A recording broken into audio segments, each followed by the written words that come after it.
Harish kitchen.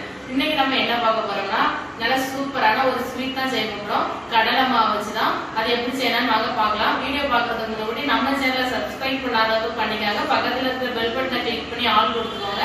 அப்பதான் நாங்க போடுற ஒவ்வொரு வீடியோ உங்களுக்கு நோட்டிபிகேஷனா வந்து சேரும். வாங்க வீடியோக்குள்ள போகலாம். ஒரு பாத்திரத்துல ஒரு 3/4 கப்பு சர்க்கரை சேர்த்துக்கலாம். 1/2 கப்பு தண்ணி ஊத்திக்கலாம். தண்ணி ஊற்றி நல்லா மிக்ஸ் பண்ணிக்கலாம். சீனி பாகு நல்லா கொதிச்சு நல்லா கரைஞ்சிட்டு இருக்குது. இது வந்து ஒரு கம்பி பதம் வர சட்டி. சீனி பாகு நல்லா கொதிக்கட்டும். இந்த ஒரு கம்பி பதம் வர சட்டியும் காய்ச்சா போதும். ஒரு பிஞ்சி போல ஏலக்காய் தூள் சேர்த்து நல்லா மிக்ஸ் பண்ணி அப்படியே வச்சிடலாம். 1 கப்பு நெய் சேர்த்துக்கலாம். நான் வந்து இப்போ ஃப்ரிட்ஜில் வச்சிருந்ததுனால நெய் நல்லா கட்டியா இருக்கு. வெளியில இருந்த அன்னைக்கு நல்லா உருகிதான் இருக்கும். நல்லா உருகினதுக்கு அப்புறம் நம்ம இப்போ 1 கப் கடலை மாவை சேர்த்துக்கலாம். இப்போ 1 கப்பு கடலை மாவு சேர்த்துக்கலாம். நெய் நல்லா உருகிருச்சு. அதுக்கப்புறம் நம்ம 1 கப் கடலை மாவு சேர்த்து நல்லா கிண்டி விட்டுக்கிட்டே இருக்கலாம். நல்லா மிக்ஸ் பண்ணிக்கிட்டே இருக்கணும். ஸ்டவ் வந்து ஸ்லோவா தான் இருக்கணும். நம்ம கடலை மாவு போட்ட உடனே கட்டியா இருந்த மாதிரி இருக்கும். சூடு ஏற ஏற அப்படியே மெல்ட் ஆகி வந்துடும். பார்த்துக்காங்க.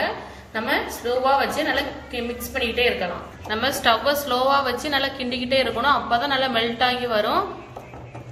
கடலை மாவோட பச்சை வாடை போக சட்டியை நல்லா மிக்ஸ் பண்ணி நல்லா வேக வச்சுக்கிட்டே இருக்கணும்.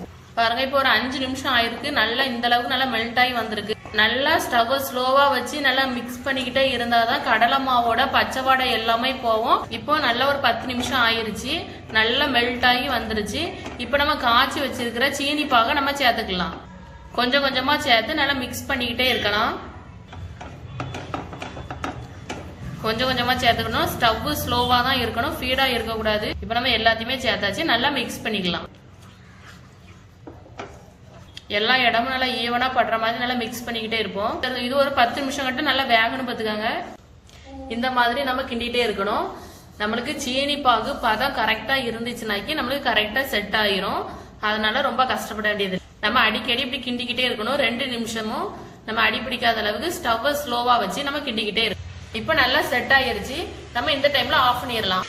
இப்படி இந்த மாதிரி குட்டி குட்டி பவுல்ல கொஞ்சம் நெய் தடவிச்சு நம்ம கொஞ்சம் பாதாம் பிஸ்தா எல்லாம் கட் பண்ணி போட்டுருக்கோம். இதை நம்ம ரெடி பண்ணி வச்சிருக்கிற ஸ்வீட்டை இதை ஊத்திக்கலாம். ரெடி பண்ணி வச்சிருக்கிற ஸ்வீட் எல்லாமே இப்ப நம்ம கப்பட ஊத்தியாச்சு. இது நல்லா ஆறட்டும். இது ஆறதுக்கு எப்படி ஒரு 20 நிமிஷம் கிட்ட ஆகும்.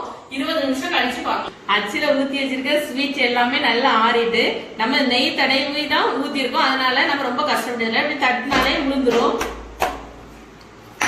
பாருங்க எவ்வளவு அழகா சூப்பரா ரெடி ஆயிருக்குன்னு.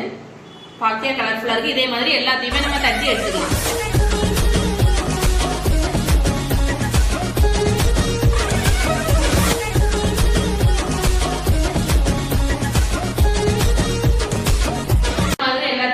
எடுத்துக்கலாம். பாருங்க பாக்க எவ்வளவு அழகா இருக்கு. பாதாமோட கடிச்சு சாப்பிட்டா அவ்வளவு சூப்பரா இருக்கும். இப்ப கடிக்கலாம்.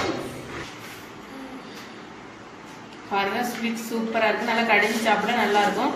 அது நீங்களும் செஞ்சு சாப்பிடுங்க. நல்லா கலர்ஃபுல்லா இருக்கு. அதுவே சூப்பரா இருக்கு. ஸ்வீட் சூப்பரா இருக்கு. வீடியோ பிடிச்சா லைக் பண்ணுங்க. மறக்காம ஹரீஸ் கிச்சன் சேனலை சப்ஸ்கிரைப் பண்ணுங்க. பாய்.